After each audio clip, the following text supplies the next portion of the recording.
Depuis le début de l'offensive de l'armée israélienne sur Gaza, 640 personnes ont été tuées et 2700 blessées. Parmi ces dernières, un quart au moins seraient des civils. Une situation qui, selon Israël, ne contrevient pas aux conventions de Genève qui régissent les conflits, un point de vue exposé sur notre antenne.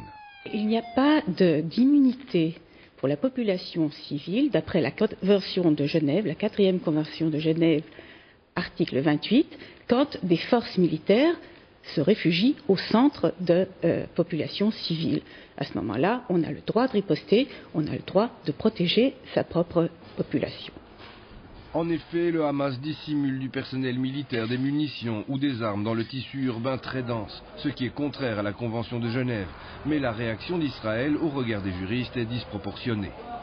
Les parties belligérantes doivent tout le temps vérifier à ce que leurs attaques n'affectent pas la population civile, ou si elles l'affectent, elles ne l'affectent que faiblement ou de manière totalement collatérale et incidente, et certainement pas de manière disproportionnée et excessive comme c'est le cas pour l'instant. Autre point de friction avec la Convention de Genève, l'obligation faite aux forces d'occupation, ici Israël, de permettre le passage de convois humanitaires.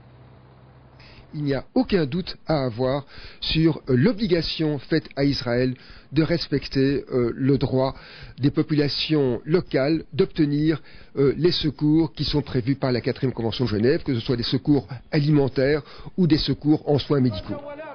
Les conventions de Genève sont donc bien foulées aux pieds par les deux parties en présence. Les victimes, les civils de Gaza coincés sur le théâtre des opérations, ils sont 1 500 000.